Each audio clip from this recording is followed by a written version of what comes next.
आमदार आणि माझे परमित्र पराग अळवणी यांच्या मुलीच्या लग्नाला गेलो. मी गेलो त्याला उद्धवजी शुभेच्छा देऊन खाली उतरत होते आणि मी शुभेच्छा द्यायला वर चढवतो. समोरासमोर आलो, नमस्कार केला. पण त्या लग्न समारंभातही प्रेस उपस्थित होती आणि ते शूट केलं आणि जवळ बहुधा दुसरी बातमी येईपर्यंत ते आता ते चालवतील की आम्ही दोघे भेटलो, आता काय म्हणा. तसं अरविंद सावंत माझे खूप जुने मित्र, पण त्यांना मित्र म्हटल्यामुळे काय काय होणार आहे दिवसभरात मला माहिती नाही.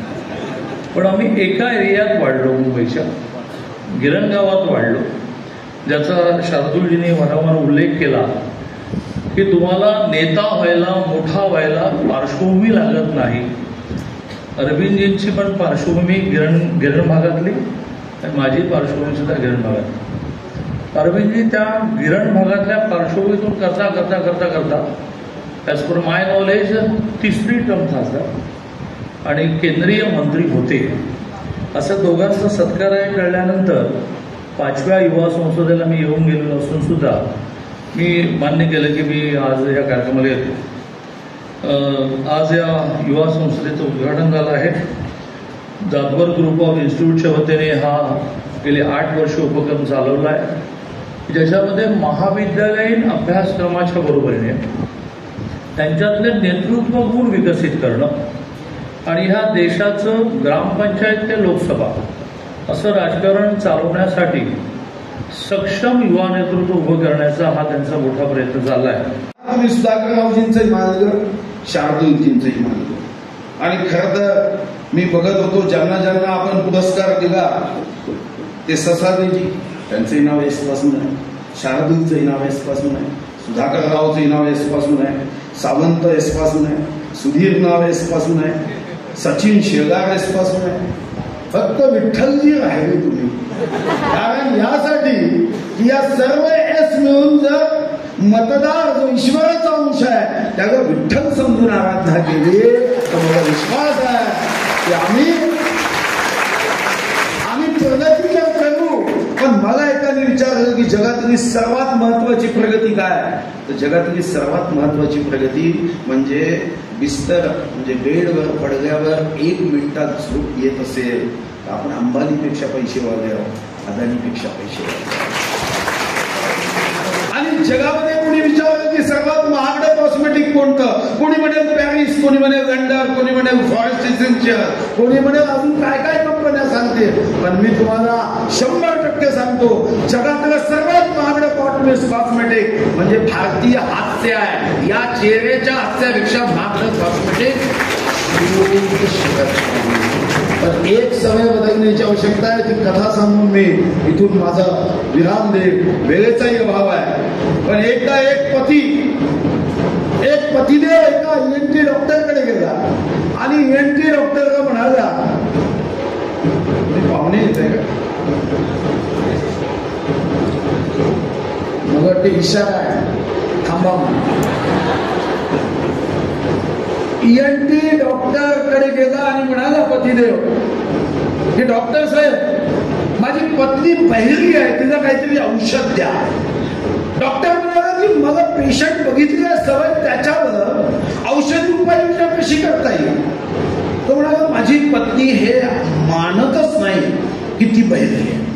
म्हणाल ती मानतच नाही तर जबरदस्तीने औषधी का देत आहे. नाही म्हणाले ती बहिरी आहे, तिला औषधी द्या. डॉक्टर म्हणाला अरे अशी कशी औषधी देत आहे, बरं तू खूपच हट्ट करतो, आग्रह करतो, तर असं कर घरी जा आणि घरी एक प्रश्न 15 फुटावरून विचार, उत्तर आले नाही 10 फुटावरून विचार, उत्तर आले नाही 5 फुटावरून विचार. जिथं उत्तर येईल मला अंतर सांग, तेवढ्या मात्रेचं मी औषध दे. हा घरी गेला, 15 फुटावरून प्रश्न वेगळा, अजय सुनती हो आज कौन सी सब्जी बनाई, मला ऐकून आहे. मग 10 फुटावर गेला, अजय सुनती हो कौन सी सब्जी बनाई, आवाज नाही आला. मग 5 फुटावर गेला आणि तिथून म्हणाला अजय सुनती हो कौन सी सब्जी बनाई.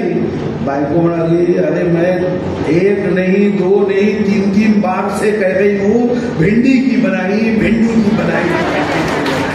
बहिरा हा होता आणि पत्नीवर शंका घेत होता. राजकारणात अरविंद सावंताचं भाषण तसंच होतं. खूप खूप धन्यवाद. राज्य केलं विथ सेपरेट एजन्सी. देशाचे सर्वोच्च न्यायाधीश चंद्रचूड त्यांनी चक्क इतके स्ट्रिक्चर्स पास केले की विचारू नका. The governor has no legitimacy to grant the power to the government और to give a vote to the government as it is unconstitutional. हे मी नाही म्हणत. चंद्रचूड म्हणतायत असंविधानिक का झालेलं आहे. राज्यपालांची प्रत्येक वर्तणूक असंविधानिक आहे. मग त्यांना 2.5 वर्ष न्याय का नाही देतात. संविधानाचा सन्मान आहे. 2.5 वर्ष तुम्हाला न्याय द्या. आमचा आहे म्हणून नाही सांगताय, कोणाच आहे उद्या उद्या. पण याच्यावर एक केस झाली ती राबियाची. तिथं मात्र सर्वोच्चने न्याय दिला. पुन्हा जुन्या सांगण्याला बसवून टाकलं सरळ. नाही जात. हा संविधानाचा सन्मान आहे का? त्याला विचार तुम्ही सगळ्यांनी. मग त्या संविधानातल्या तरतुदींचा मनमानी करायचा वापर त्याला मानत येते ना. माझ्या मनात येते मी करीन. हे जे चालू आहे ना मनमानी कारभार, म्हणून खूप खूप खूप आत्मचिंतन करा. पाऊल टाकलं ना की मागे यायचं नाही. पुढे जा. अडथळे येत राहतील. नदीच्या प्रवासात केला.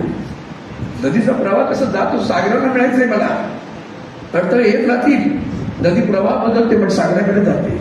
तसे राहते. आम्ही ठरवून नाही राजकारण आलो. बरोबर बोलले चंद्रकांत. आम्ही किरणगावातील मुलं एक फक्त बाळासाहेबांचा विचार वेळासारखे उभे राहतो. मराठी माणसाला न्याय मिळाला पाहिजे.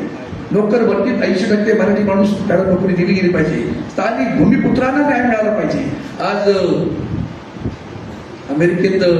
अमेरिकेचा प्रेसिडेंट होते. American is first. वंदनीय शिवसेना म्हणून 1966 साली बोलले Maharashtra is first. Just think of it. मग महाराष्ट्रीयन फर्स्ट होतं तर त्या मराठी माणसाला न्याय मिळाला. म्हणून तुम्हाला सर्वांना विनंती करतो की आपण संविधान सांभाळायचं असेल तर कणखरपणे एक शपथ घेतली पाहिजे. म्हणून मी सुरुवातीला सांगितलं. म्हणून ती जग न देखावे डोळा म्हणून कळवळा येत असत. तसंच सांगतो.